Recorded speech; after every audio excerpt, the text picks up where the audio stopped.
Om Namah Shivaya. Om Namah Shivaya. Om Namah Shivaya.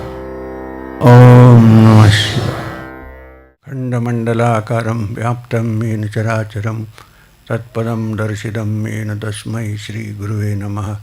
Ajnanatimirandasya jnananjanam shalakaya chakshurumiritam yena tasmai Shri Guruve Namah.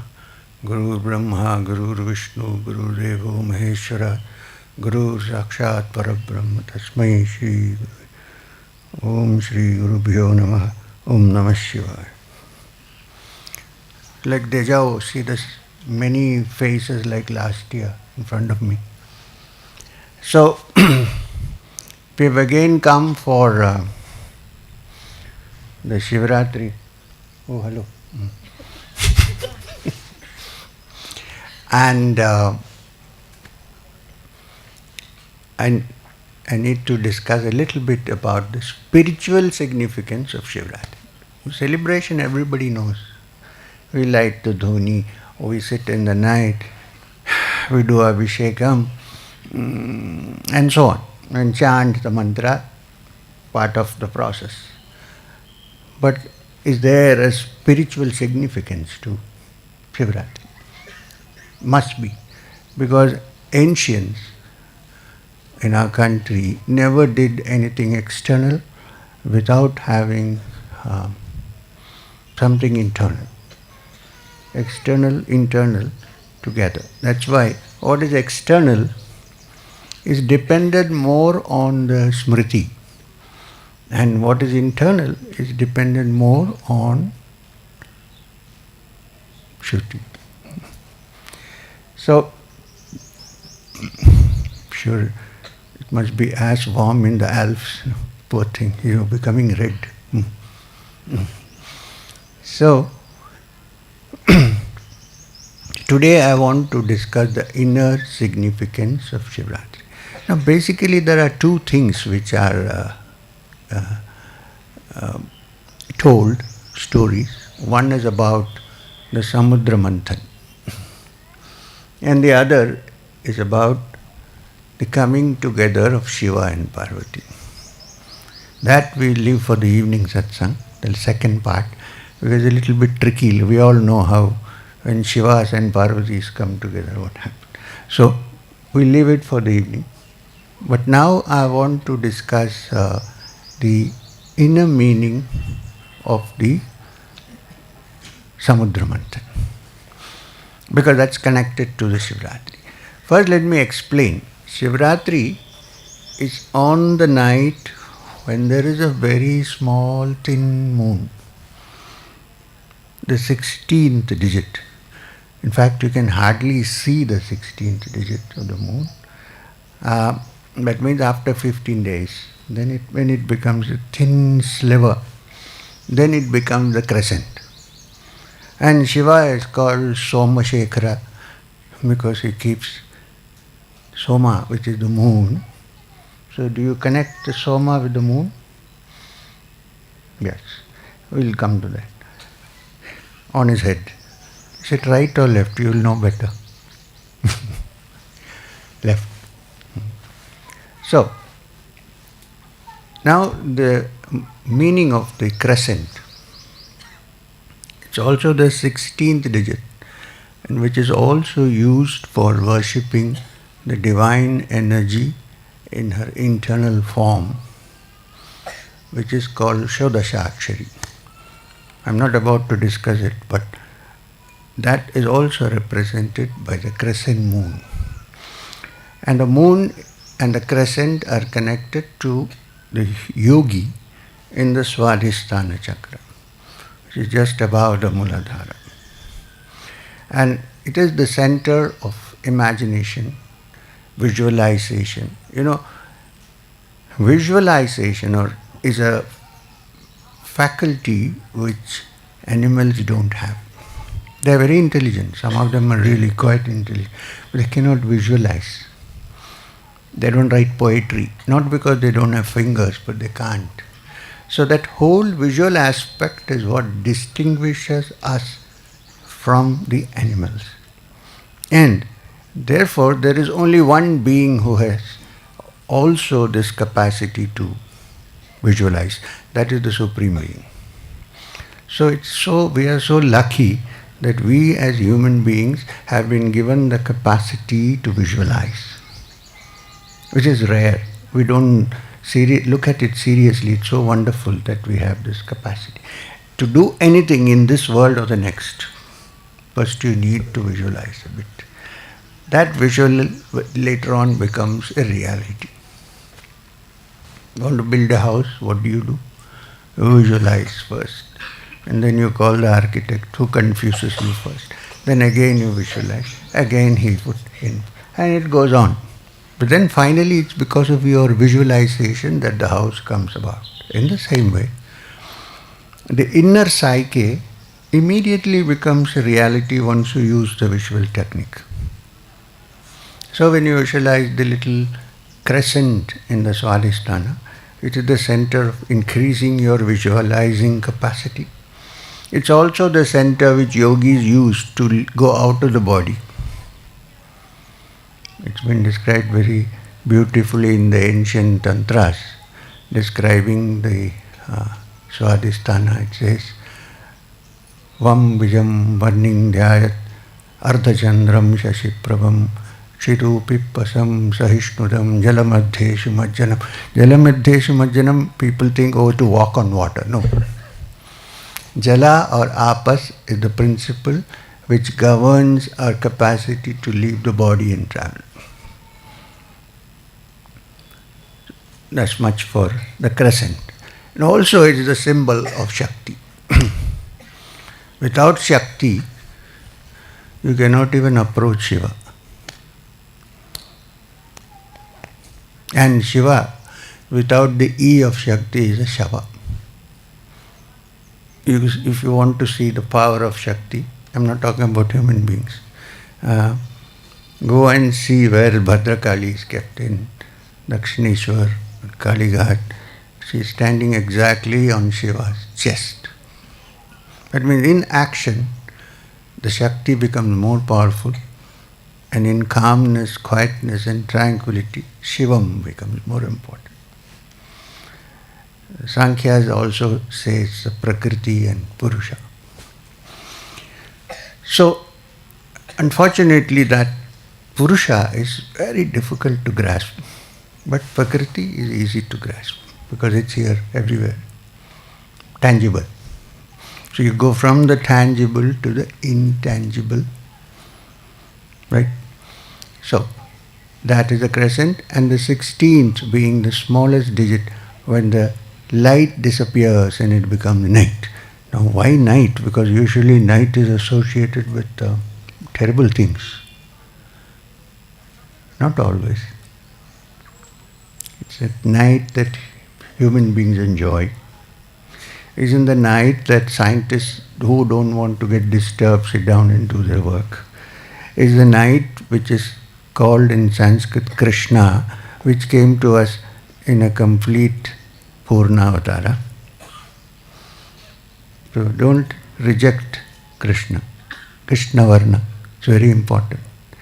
I know there are many lotions available to make you white. But if you're dark, be happy, stay happy. So, therefore, you will also find that the Shakti symbol is also the crescent. So what Shiva has done is taken Shakti, who is usually in the Muladhara, in the lowest end of the spine, and put it up on the head. Which means, listen to your wife. Which means, we keep the crescent on the head, meaning Shiva has given the uppermost importance, highest importance to Shakti by placing the crescent on the head.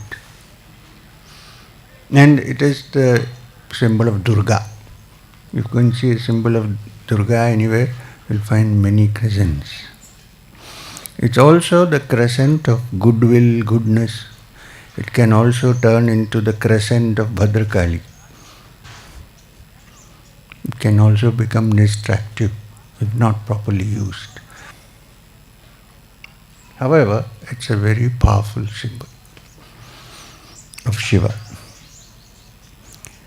The crescent moon also excites lovers when they stand on the terrace and look. Oh, Ghalib has written so much about the moon.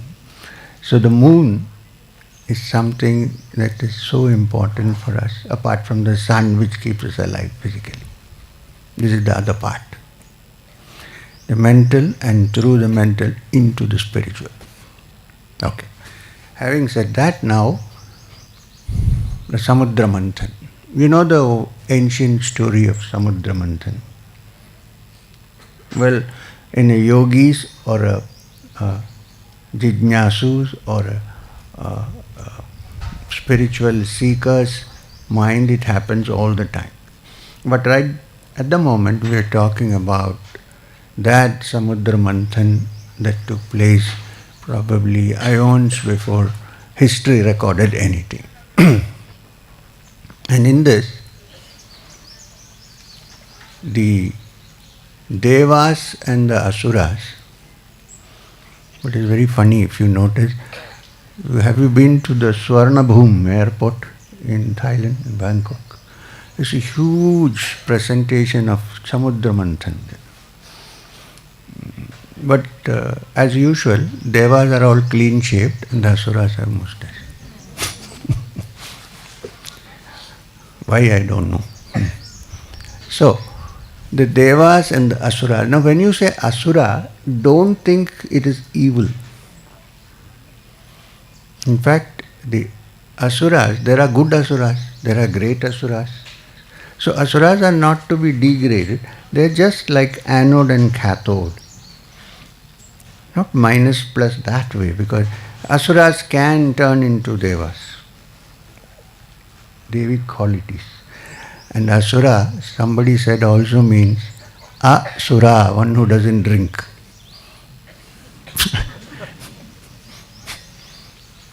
Because Indra is always drink. With something, whatever. Asura is still in his raw state, not yet enjoying the drink. So it represents, of course, both sides. The cathode, anode, the positive, negative, and so on. So one day it was asked to the Devas and the Asuras to churn the ocean of milk. The milk, ocean of milk.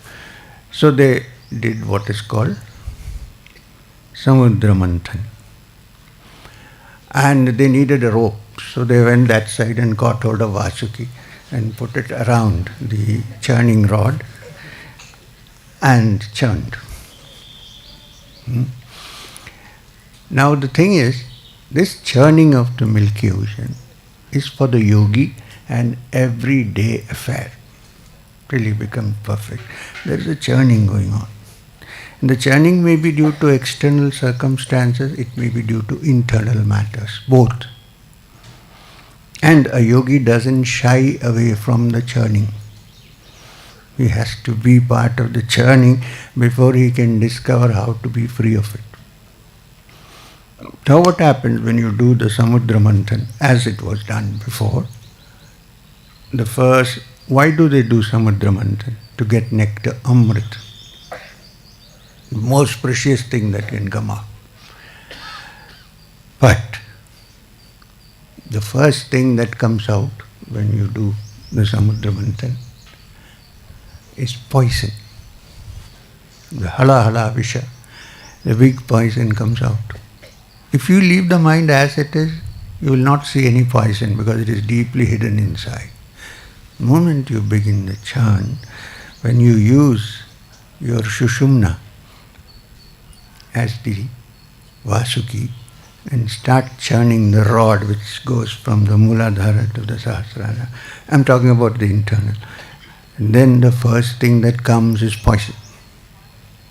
Whatever was deeply buried in us comes to the surface. Because if we don't see it, we cannot sort it out. We cannot solve it. So that's the time when we go, oh, I'm meditating, I'm going deeper, and so whatever I'm thinking must be right. No, it may be wrong. That's the churning. There's poison coming out. And when the poison comes out and overflows, the whole world is likely to be destroyed. Now, Shiva as an entity, apart from the symbol of the Supreme Being, Shivam, auspiciousness, is the only person or the only thing that can stop the poison from spreading into this world. Which means Shiva, who represents Mahadeva, Shiva, who represents the Mahayogi, it's the yogi who can help to prevent this poison from spreading into the world. And what in the old story of the Samudra Manthan, what did Shiva do? He swallowed the poison. Believe me, if you truly are a yogi, sometimes you have to swallow the poison so that it doesn't hit somebody else. You can't say, I can't. Then why the hell did you become a yogi?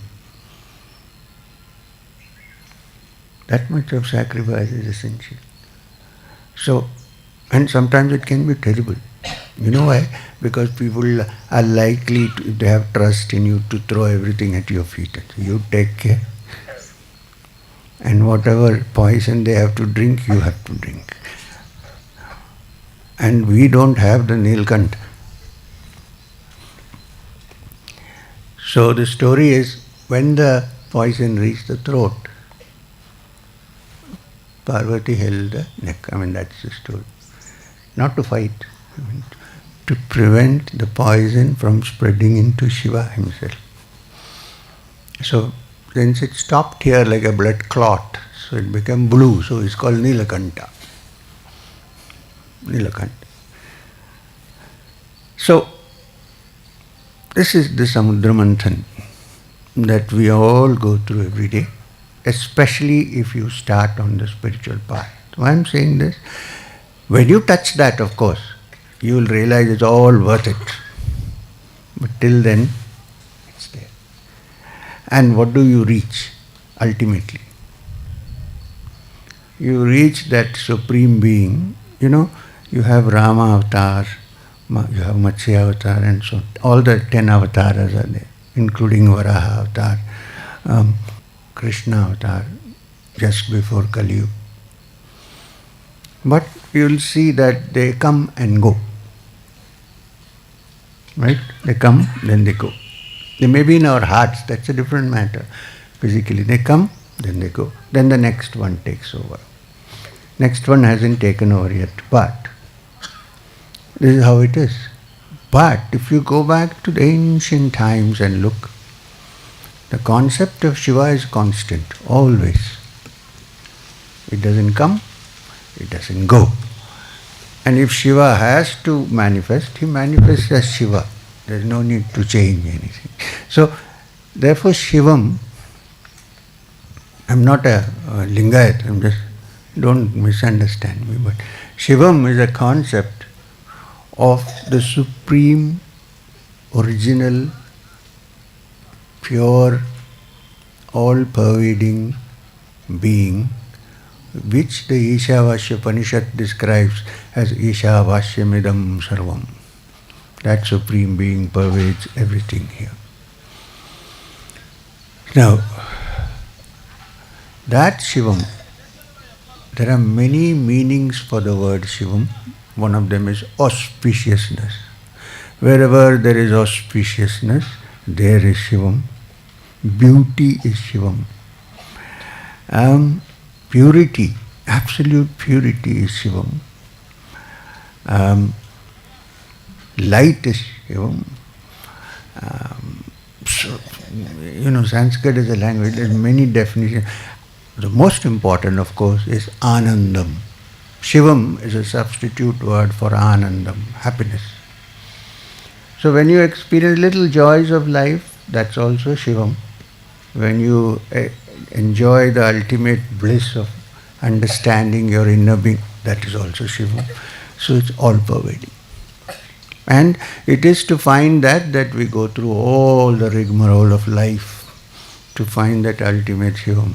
You may call it Narayanan if you like, it doesn't matter. But when I say Shivam, I'm talking about the essence of the being, completely pure. Personally, once I had this experience of this. It's there in the autobiography in Kailash. So you can't define Shivam. Shankara, as a being who has been personified, is the image of the yogi. As people ask, who is Shiva meditating on? Because we should be meditating. So it's a symbol of a Mahayogi who, following certain procedures and constantly doing the manthan, rises to the level of the Supreme Shivam. This is the symbol, which is why there you see Shiva sitting in Siddhasana, like this. And with on a skin, tiger skin, which is the symbol of the yogi. Now wildlife rules don't allow it. And the snake wound on his head, and the snake wound around the neck, and the damaru. Now this damaru sound is something that you hear in deep meditation, inside. First it is the beating of the heart, because normally we don't hear the circular, because we are so occupied by the outer world. You go inside, dup, dup, and then it's tuk-tuk-tuk. Only if you're mad. So, this is the symbol of Shiva. Now,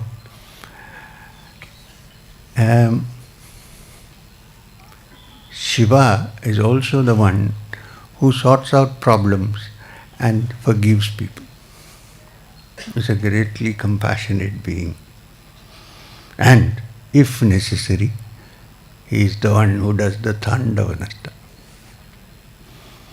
Thandavanarta is the dance of distraction when everything is finished. Why? Because then new things come up. For the yogi, the Thandavanarta is the destruction of all that limits his self, all the muck that gathers around. Everything is destroyed by that dance of distraction. And for the dancers who have come, Shiva is the one you worship always. He is the Nataraja, king of dancers. Chidambaram, you can see. So, and therefore Shiva also represents the dance of life. The planets dancing around the sun, we dancing around with our little petty things. The actual art of dance, which shows in gestures what is inside the mind. He's the king of all nritya, the king of dancers. All natana, it's not only ordinary, it's not only dance. Natya, nadana actually means, it also means to act. Nadan is a hero. It means to act. So Shiva is the supreme actor. While still not moving and nothing happening, he does everything. So therefore, when I speak of Shiva now, I'm speaking of Shivam, which is equivalent to the Supreme Brahman, which the Upanishad describes as that which sits but also moves, who is here and also there at the same time. Tad dure, tad vadantike.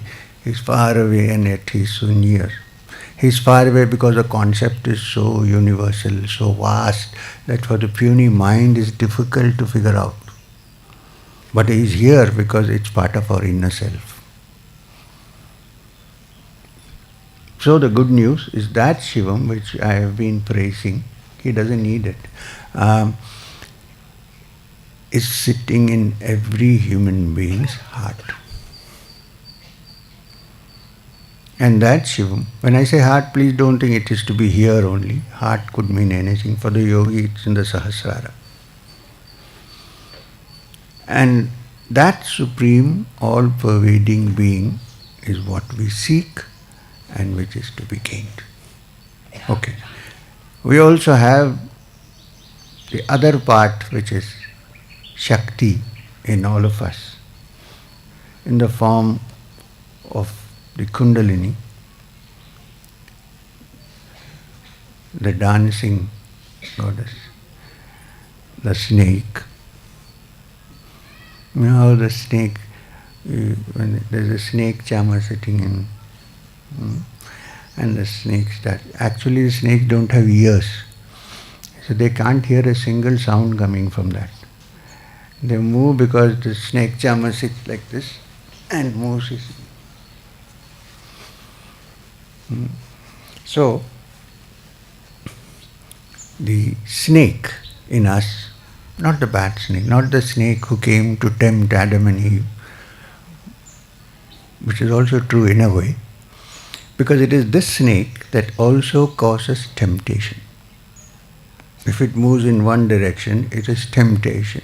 When it moves in the reverse direction, it is spiritual fulfillment. It's the same snake. In Gujarat, you have no snakes for tea. So,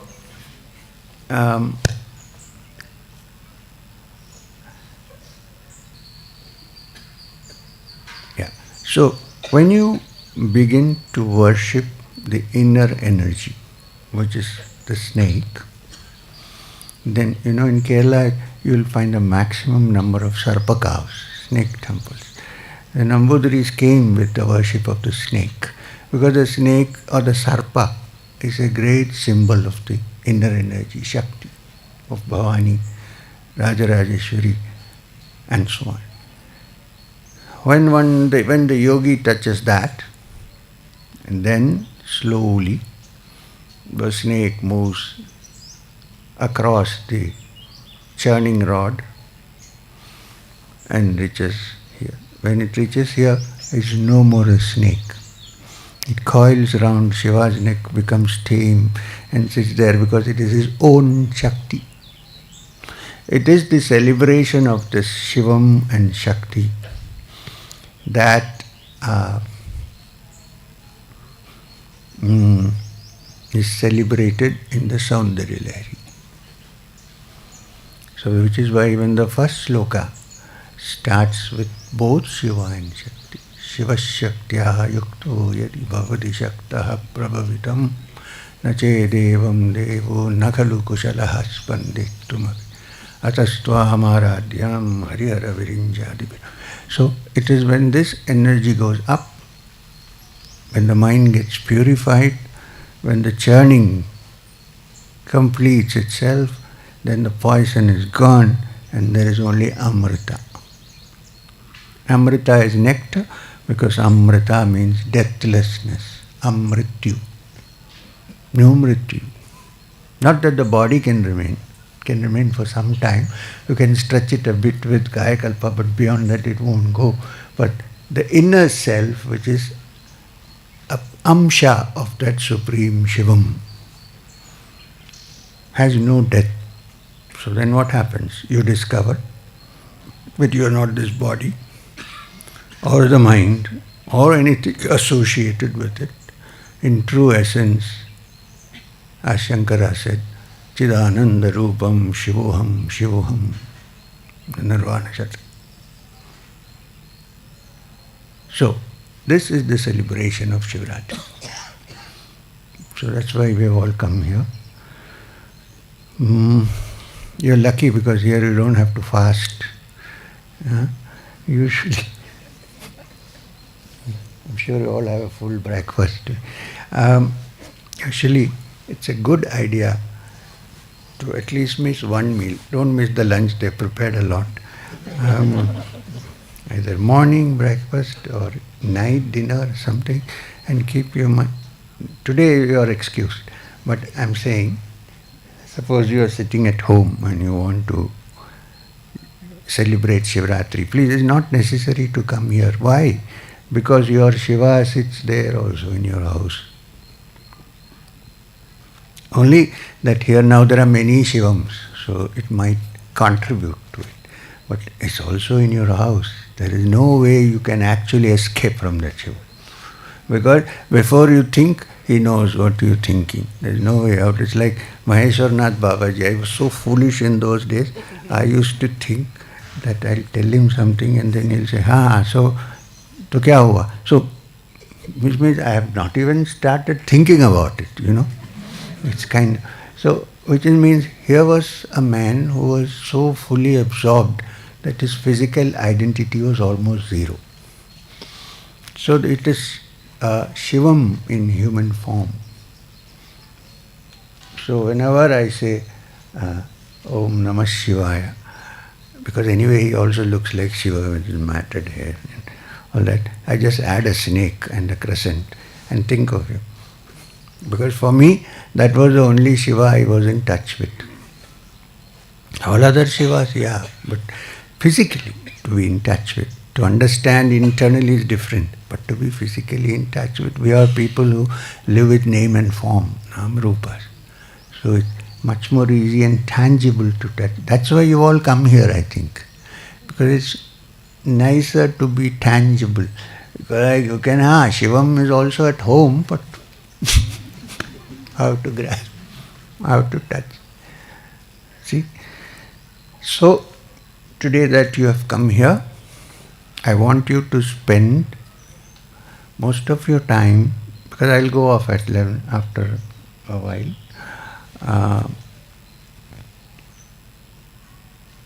Doing what? Gossiping. I want you to spend your time, go to Babaji's room, go to the meditation room, sit here, do what you want, but indulge in as much meditation as possible with the feeling that Shiva, the Supreme Being, in the form of a beautiful crystal, sits inside you. Then chant Om Namah Shivaya. Yeah.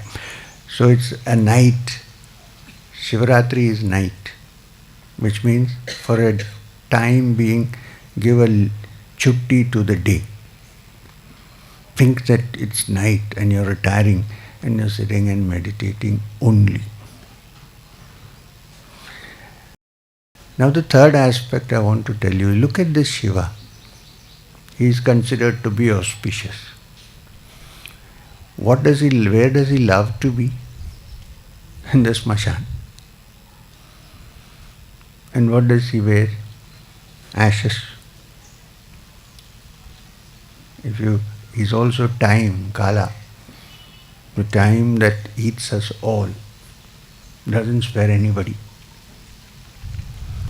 You go to Ujjain, Mahakaleshwar, the great time, is actually a Shivling. And the Abhisheka is done with Bhasma, in which a little bit of Smashan Bhasma is also mixed. Olden days it used to be only with that, now they have changed.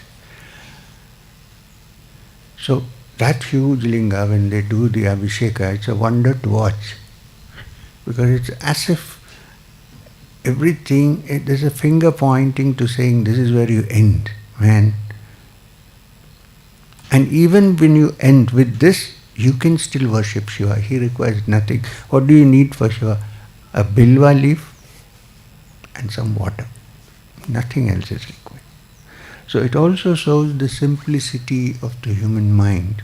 When Shiva walks in the Kumbha, he doesn't stay in luxury tents which were offered to me. He walks in the smashan. He walks around.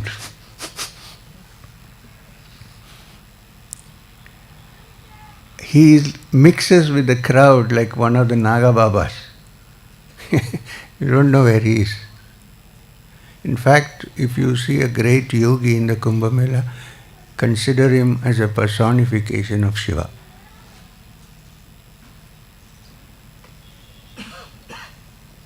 Not that one you met. So, now, there is another section to Shiva, Kaala, time. So, how to remember Shiva all the time? We are all the time eating food, right? Most of the time. If nothing, snacks, biscuits, something. No, I don't. Whenever you eat, remember that time is eating you. This is the way to remember Shiva. When you sit down and put the food in your mouth, I am eating the food, time is eating me. And therefore the urgency of finding Shivam is very important, because you never know when time is going to eat you up. And time is Shivam, the eater of time, the eater of all living beings, into which they dissolve, because Rudra is a destroyer, he eats up everything. Babaji reminded me, he was the one who told me, whenever you eat, understand that time is eating you. So one day I got irritated. I thought I was not doing enough. So I said, Babaji, what are you saying and trying to imply something? He said, I don't have to imply anything. You are an intelligent man who knows when somebody will die. I smiled. I said, this is not going to happen. I'm going to do slow. He said, why? Because I know you're going to give me some job. So I have some time. You won't eat me that fast. But it's true. Time can eat you at any time. And when the time comes, nothing helps except looking within and having devotion to the Supreme Being. Nothing helps. Shankara said it very beautifully in some other context when he said, Samprapte sannihite kale, your time is approaching. Means it can approach at any time.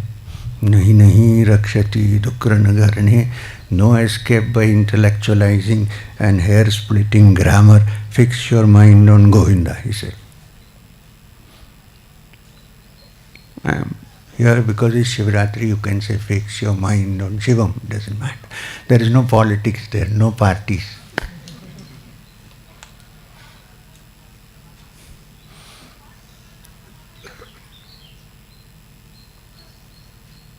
So, what's happening?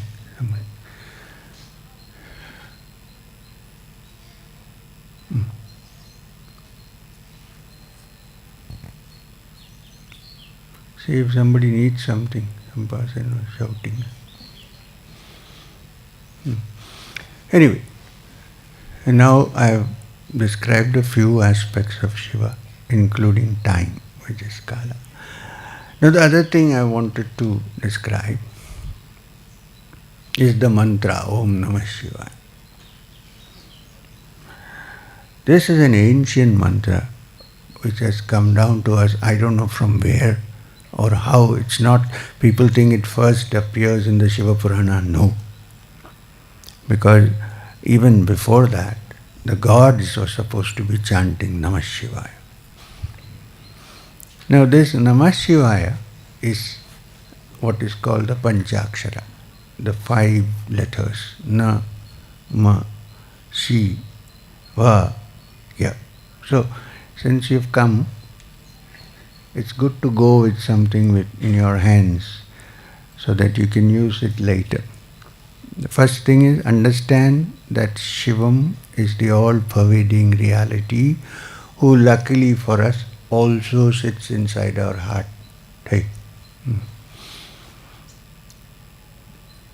2, it is Kaala, the all-pervading time. 3, it's the one who takes the poison away so that you can enjoy the Amrita, the nectar. 4, the churning has to be done every day. You don't have to call them. Always the Asuras and Devas are churning. No need to invite them. And remember that the snake is with you, and it's that which goes to the Shiva, to Shivam. Okay, having said that, the last part is also, here is a useful thing which you can practically use every day, which is chant Om Namah Shivaya. So how do you chant it?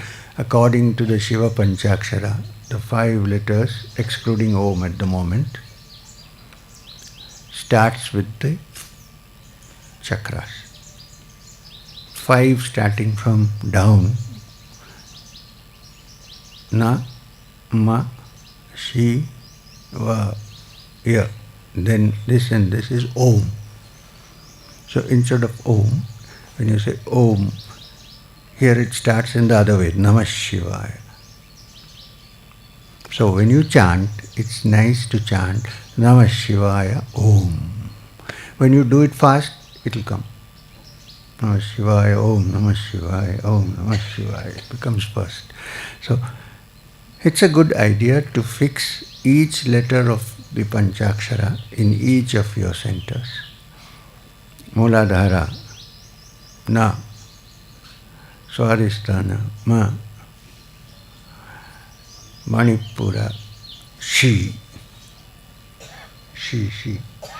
Na, Ma, Shi, Va for the heart, Ya for the Akasha, and Om for both. So, if you fix these letters inside your centers and chant, it is equivalent to doing anything else, any other practice, internal practice.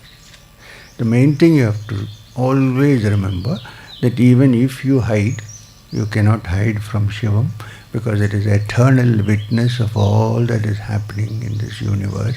And since we are part of that, it is eternal witness of all that comes into our mind. We might think that we can hide things from other people, but Shivam, who is your own inner consciousness, knows everything. And if a yogi touches the highest and is near that Shivam, soon his personality, his personal whims and fancies disappear, and there is only Shiva. So, if he is identified with Shivam, you may think that he won't know anything, but he would. So don't lie as far as possible. Be truthful, because we need to find the truth.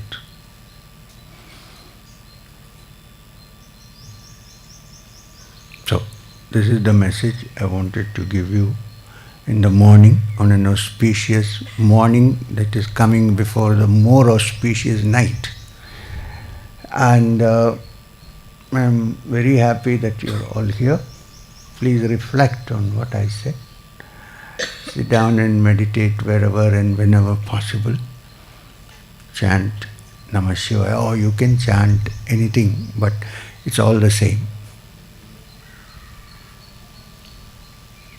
And carry on with your lives. Remember, be in a hurry always to touch that. Don't postpone it. Pehle I will do this. And then slowly when the time does not come, it's always here. You can't wait for it to come after many years. It's right here.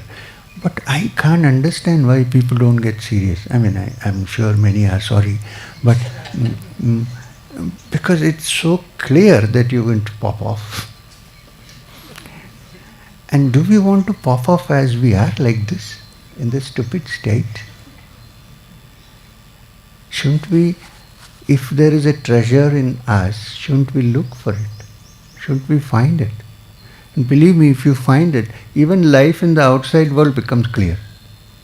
I'm not saying if you find the Shivam, you will become a super rich man, appeared in the Forbes list. That's not what I'm saying.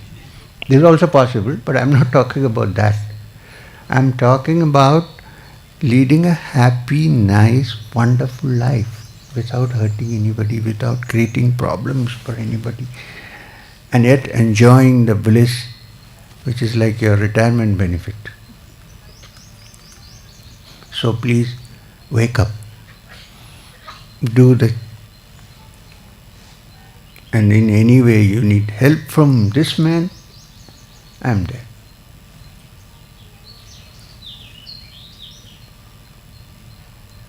So please do it. I'm saying it because I'm enjoying the retirement benefits. Why shouldn't you? You can still be active, but the mind is still absorbed in Shiva. This is the most important thing. And chant regularly, fix some time. Then, after some years, you will not have to be dependent on me, you will become me. Why should you be? Then you can say, who cares for him? I'm G. I would be very happy if somebody says that. Really, I'm not joking. Because the whole intention is not to make you dependent on me. It's to make you stand on your own feet and realize your divinity. This is the work which has been given to me.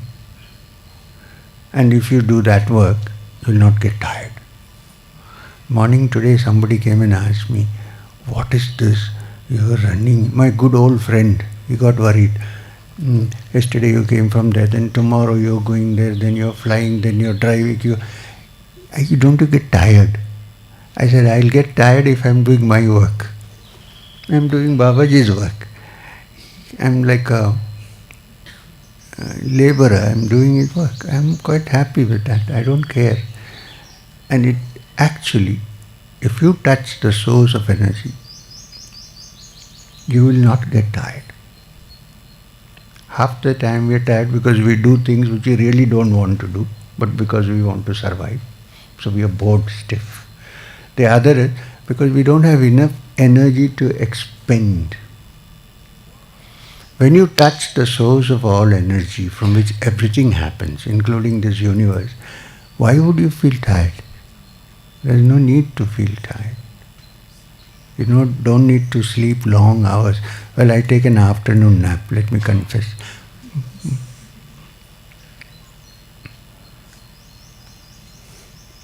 So that's today's message, and I'm glad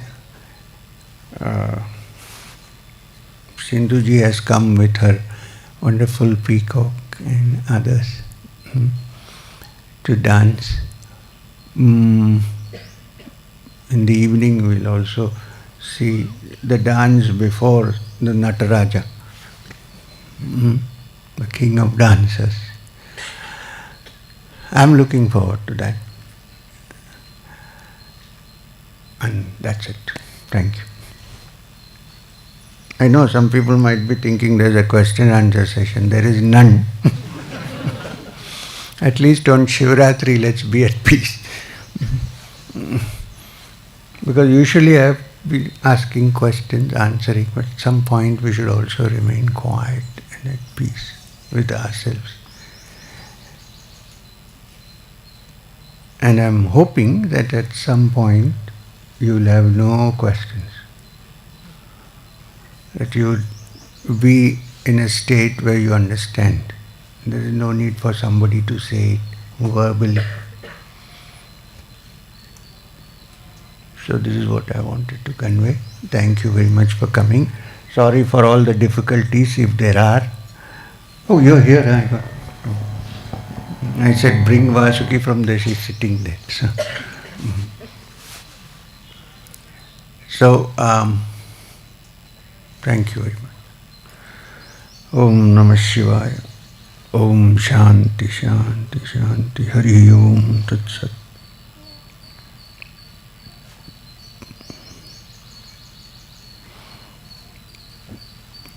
So, since this Shivaratri is here, we should plan to go to Kedar at some point.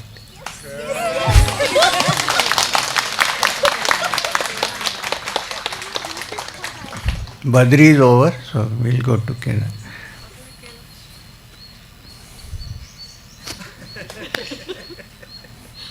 As Vrinda, she organizes tours for Kailash.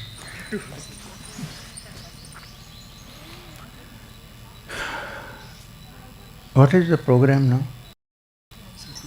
Lunch? I was asking her what is the program, not lunch. Now, 12 o'clock lunch. 12 o'clock? So I'm also going to, hot, no? I'm also going to have lunch with you all today.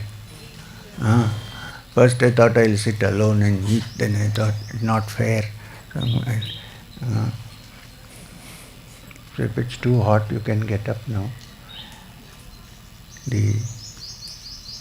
Temporarily the circus is over. So,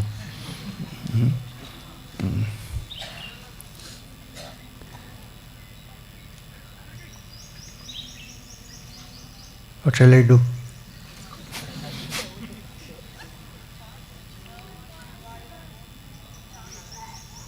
Night, then we have to chant, keep some energy. So we can do one thing, which is beautiful. Chant 3 times, Om Namah Shivaya, and then close your eyes and meditate on Shiva like a yogi sitting inside you, not outside. With the Trishul. Up like that.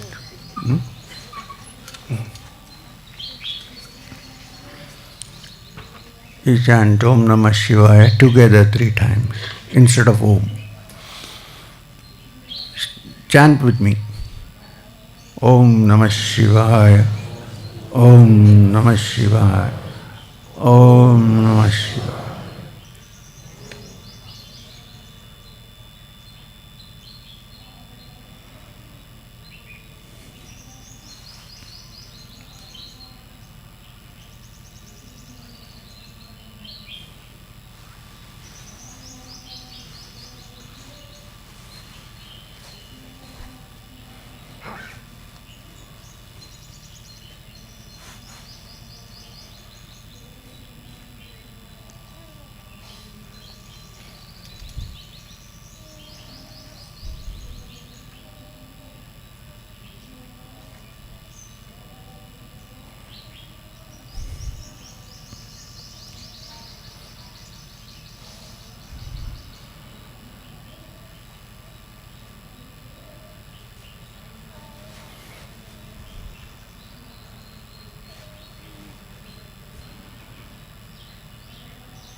Hari Om Tat Sat.